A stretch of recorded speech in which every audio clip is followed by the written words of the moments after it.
Mike, we'll keep it simple here. Who wins this and why? I'm going to stick with the Seahawks, man. My faith lies with them. I know, as you mentioned, Russ threw 4 picks last week, had a ton of turnovers, and he'll be watching film and looking to correct that. But on the defensive side of the ball, it was an embarrassing loss for them.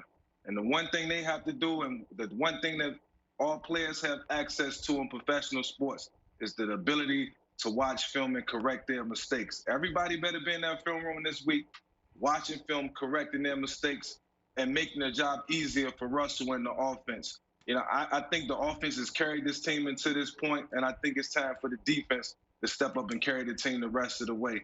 Defense wins championships, and it usually happens late in the season.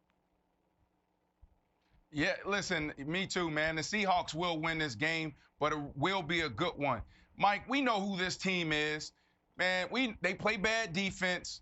They want to run the ball, and they want to take shots.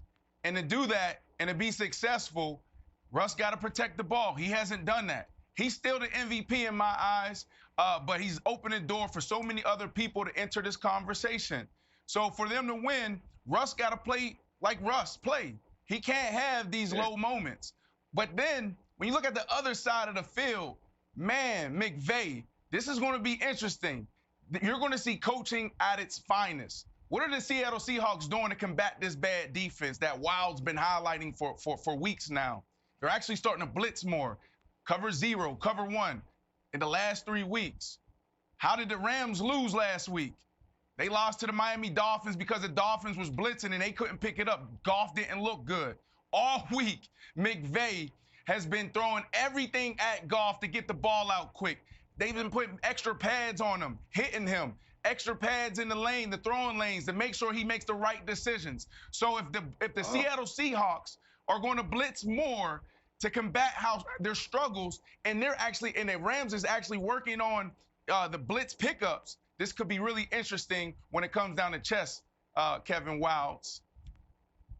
See, I don't know if it's going to be chess. I think it's going to be more like backyard football. And just for the record, there is no truth to the rumor that Sean McVay is allowing just random fans to draw up plays and how you can get a shot at the Seattle defense. The Seattle defense is so bad, I think I might just, put one on Twitter and just tag Sean McVay, like, try this one. It works with my son.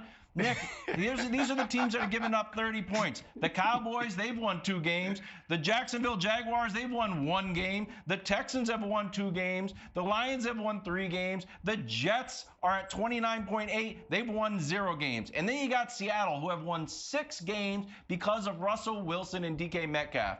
This defense is really bad. I think Sean McVay is going to devour them and just put on a show, and Jared Goff should have a career day. So I do think that the Rams are going to be able to move the ball, and I think that McVay coming off a bye, coming off a bad loss is dangerous. I think that the loss, that being against Tua and the Dolphins, I understand all of that.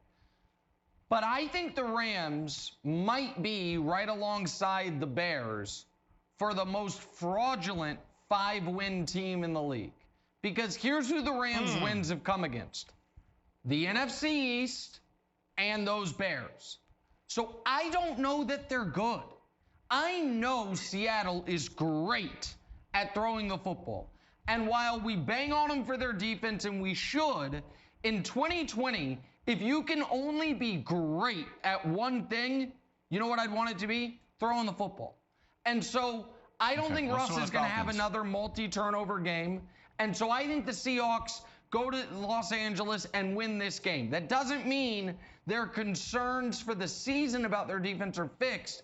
But I think the Rams got to play in their first 6 games the NFC East 4 times. So they looked better than they actually were. And I think you'll see some of that this week, even if Goff, Jenna, plays a really good game. All right, so let's take a slight turn here. Play a little take your pick. Bills taking on the Cardinals on Sunday. You got Josh Allen and Kyler Murray, 4th and 5th in MVP odds. Which quarterback will still be in the MVP conversation come Monday? Allen or Kyler? Mike, take your pick. I'll say whoever wins the game. Obviously, one of these quarterbacks got to come out with the dub, so whoever wins will be in the MVP conversation. But I think the true winner will be Kyler Murray and the Arizona Cardinals. But if you take away both of these guys from their team, these teams are not even nowhere near as competitive as they are. So, but for the most part, these guys are the MVPs of their team, respectively. You take them away, these teams don't even exist. Wow. Yeah, listen, I was high on Josh Allen and the Buffalo Bills all year. I still believe that they can compete, but something funky's going on with this team. They're just up and down. There's just too up and down for me, Mike. Kyler Murray is my guy. He just has a thing for the big stage. He has a thing for the flair. So for me, I got to go with him. This dude is the next coming of you, bro. We talk about quickness. We talking about playmaking ability. He does it. He makes it look sexy. And I think that's what the fans want. Yeah. Listen, with absolutely no disrespect intended to Josh Allen, he's not in the discussion. My friends at Fox Bet, they're just taking your money by letting you bet on Josh Allen. He's out of it. There are 3 MVP candidates.